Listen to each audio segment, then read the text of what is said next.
Oi, pessoal, bom dia, boa noite a todas, todos e todes. Eu sou o Francisco, estou em parceria nesse trabalho com a Tatiana, e a gente escolheu uma temática para tratar de currículo que nos é cara, tanto para ela, quanto docente da educação infantil, quanto para mim, um pesquisador, que é justamente a questão das africanidades na educação, nas relações de ensino, enfim. E aí a gente escolheu um artigo que se chama Africanidades em Transcriações Infantis, Práticas Curriculares e Avaliativas. Esse artigo é de duas autoras, Larissa Ferreira Rodrigues Gomes e Késia Rodrigues Nunes, são professoras da Federal do Espírito Santo. Próximo slide, por favor.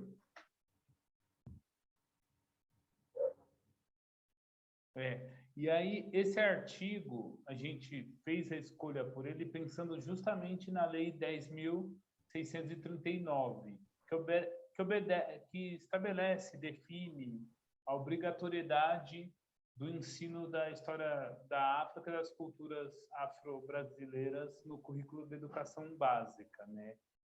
E aí é aquilo, né?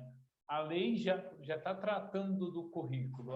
Essa lei ela já traz uma premissa de currículo que é justamente a valorização dos saberes, da história, dos povos e sociedades africanos, que constituíram boa parte da nossa herança enquanto brasileiros, né? Então, a lei atende já essa premissa de um currículo como cultura e com enfoque na questão étnico-racial, né? Considerando saberes e as tradições dessas populações. Próximo slide. E aí, essa é a premissa. Esse artigo ele tem uma estrutura de 4 partes, né? Sendo que a primeira são alguns apontamentos a partir de uma impressão de pesquisa, que a gente já vai falar daqui a pouco. A segunda tem uma questão teórico-metodológica.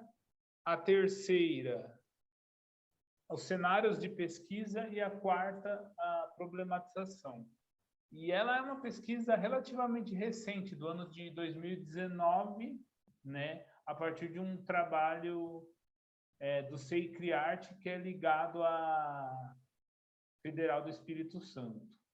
E aí, esse trabalho está baseado na relação entre currículo e avaliação. Então, ele talvez vá um pouco diferente dos outros trabalhos que vocês, dos outros grupos, porque ele estabelece relações entre currículo e avaliação e a transcriação infantil. Então, ele tem uma outra perspectiva, né? O currículo é o centro, mas não deixa de pensar essas relações.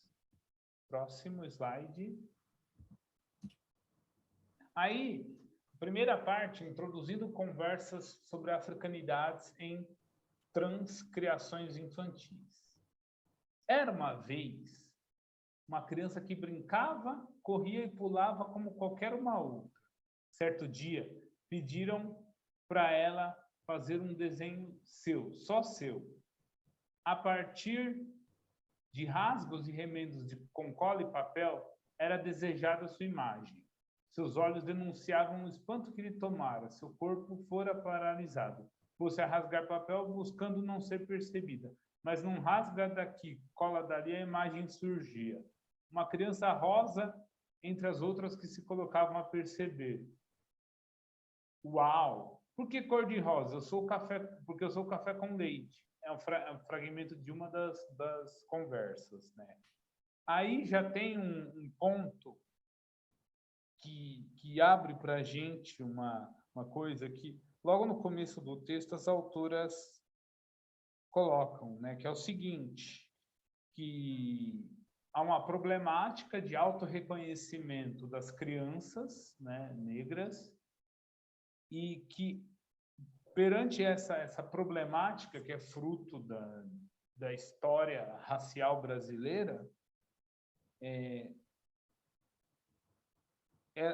há questões que tiram a docência do repouso e convocam a conectar processos pedagógicos com as demandas da vida. Ou seja, o currículo, a avaliação, no nosso caso aqui, muito centrado o currículo. Ante a essa realidade, que é uma demanda da vida, a pessoa se sentir reconhecida e por tabela se sentir sujeita, você tem uma noção de currículo, né? Você tem uma noção de onde partir, né? Então, com base no incômodo desse relato, as autoras começaram a fazer esse trabalho junto às crianças, e desse trabalho se desdobrou um artigo, né? E há uma coisa a se destacar, que eu até anotei aqui, que diz assim: as autoras caracterizam esse trabalho como uma aposta de ações colaborativas entre a educação básica e a superior e a pós-graduação, para ensino e pesquisa e extensão qualifiquem a atuação docente. É isso mesmo. Em outras palavras, para o nosso caso, até a questão curricular aí foi pensada nessa relação entre aquilo que está posto na universidade, aquilo que está no chão da escola e as demandas, aquilo que as próprias crianças e a comunidade sugerem. Então, essas três coisas entraram em conversa para elaboração do currículo. E elas entrando em conversa, isso se desdobra em outra coisa, um currículo entendido como uma rede de saberes. Essa palavra eu acho importante. Rede de saberes, da qual participam os docentes, os discentes, até mesmo a comunidade participam disso. Então, lá atrás, nós temos a letra da lei, que diz uma coisa. A letra da lei não diz como deve ser feito, embora aponte que deve se tratar a questão étnico-racial. Agora, a gente tem aí um entendimento que, para fazer aquela lei acontecer, o currículo precisa ser entendido como uma rede de saberes. Até porque, se a gente parar para olhar, em última análise, não dá muito tempo se estender sobre isso, mas o próprio processo, como o racismo, que são estruturais na sociedade brasileira. Então, eles precisam ser tratados na forma de uma rede de saber, né?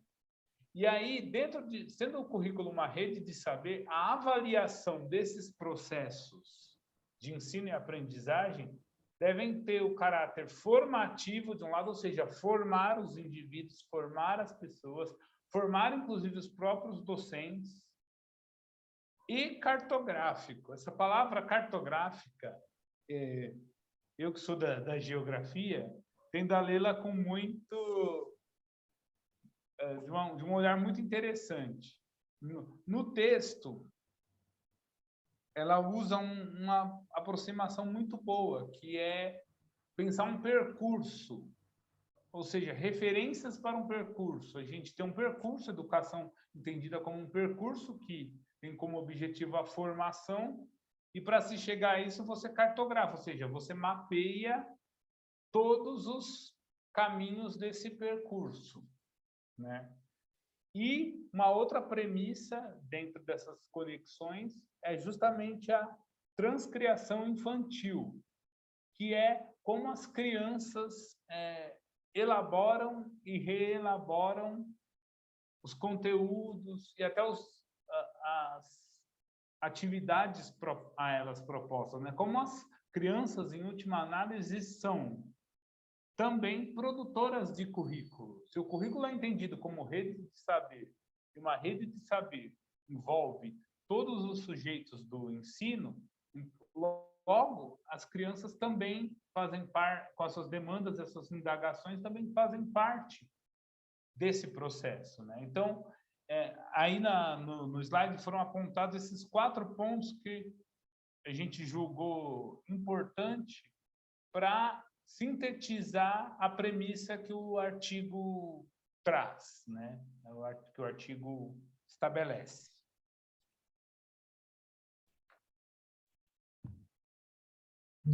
Bom, e aí a gente vem para uma terceira parte do artigo, que vai falar um pouco mais da prática pedagógica, né, das autoras.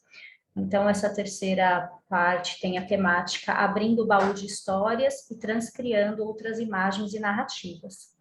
Então, a criança, ela utiliza outras linguagens para se comunicar, fazendo um menor uso da língua maior. Então, através dessas outras formas de comunicação, é possível perceber os desejos das crianças, as suas necessidades, as suas angústias, as suas curiosidades. Então, é dessa forma que as crianças participam dessa construção do currículo. E é muito importante utilizar atividades coletivas. Então, aqui já tem logo uma imagem, né, que as autoras utilizam no artigo, que é uma colagem do mapa da África, feito dessa forma coletiva, né? Então, você vê um monte de mãozinha colando e montando essa estrutura do mapa da África. Então, valoriza muito essa parte coletiva. Aqui a gente já vai para a parte das rodas de conversa. Então, e levanta também no artigo a importância dessa escuta ativa, porque às vezes a gente escuta a criança, mas não está escutando de verdade, né? Está só falar, ah, tá bom, tudo bem. Mas as crianças, elas trazem os questionamentos. E a gente também pode provocar e levantar questionamentos, né? Então, numa roda com criança, fazer a pergunta, por exemplo, onde estão as bonecas negras? O que é a beleza? Pensar sobre a mídia, sobre o que elas assistem, pensar sobre o consumo e sobre a invisibilidade das pessoas negras, entre tantos outros pontos, né, que a gente pode levantar. Então, essa roda de conversa, essa escuta mesmo das crianças é muito importante. E aí, nessa prática que elas fizeram nesse SEI, elas criaram um baú de histórias. Então, dentro desse baú foram colocados objetos, textos, imagens, várias coisas relacionadas à temática da África.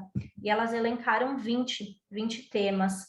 Entre eles tinham as grandes invenções africanas, instrumentos musicais, estampas, tecidos, enfim, eram 20 temas e colocado dentro desse baú coisas relacionadas aos temas, né? E o baú ia para casa das crianças, através de um sorteio, cada periódico, assim, as crianças levavam isso para casa, mostravam isso para as famílias, analisavam esses objetos e construíam novas narrativas.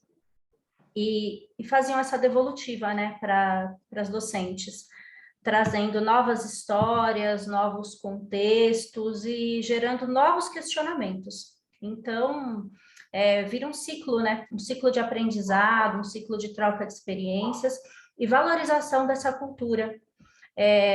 E tratando também do reconhecimento para que a criança se reconheça como negra, porque como o Francisco falou lá no comecinho do artigo, é uma criança que se identifica, que usa um desenho rosa para dizer que é ela, e ela se reconhece como café com leite. Então, olha como ainda está a cabeça dessa criança. A gente precisa incentivar esse reconhecimento, né? Ela precisa se reconhecer e se aceitar como negra, enfim. E a ideia desse baú é essa, né? É trazer histórias e valorizar a cultura africana. E aí nós vamos para o quarto item, que é entre as histórias do nosso baú e as outras possibilidades. Então, na conclusão desse artigo, as autoras falam da força do coletivo na produção dessas novas práticas.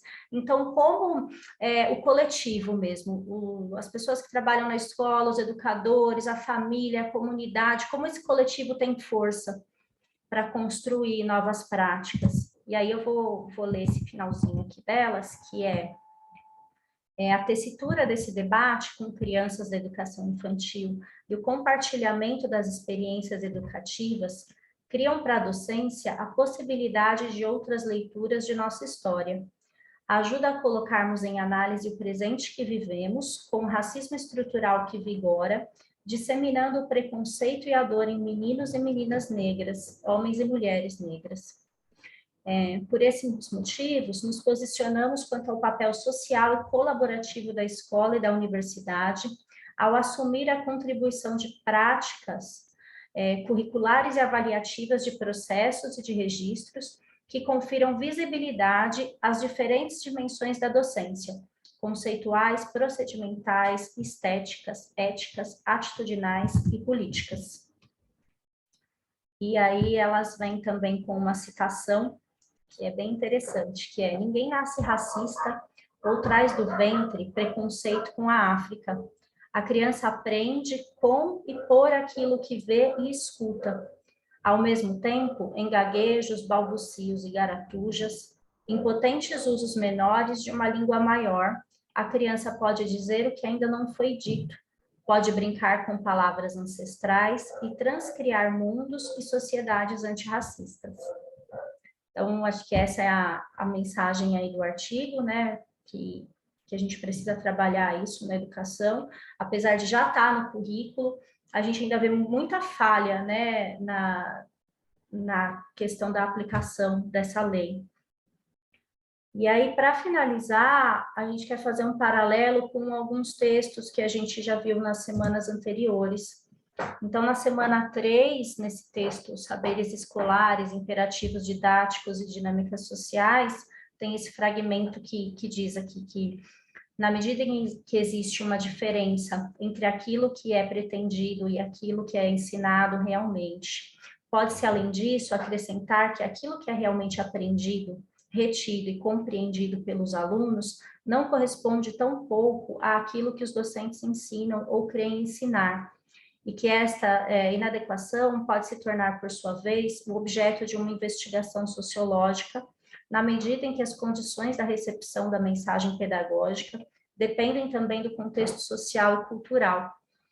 Então, é isso, né? Está no currículo, mas depende muito de como o professor aborda essas questões, do professor ajudar essa criança a se reconhecer, e também não está só na mão dele, né? Porque depende de como a criança recebe isso e de como é a sua estrutura familiar. Então, uma coisa é o currículo pretendido, outra coisa é o que o professor fala, e outra coisa é o que a criança entende. Então, a gente queria fazer esse paralelo com essa semana 3. Pode falar, Francisco. E também dentro disso, dessas diferenças, é bom destacar que, assim,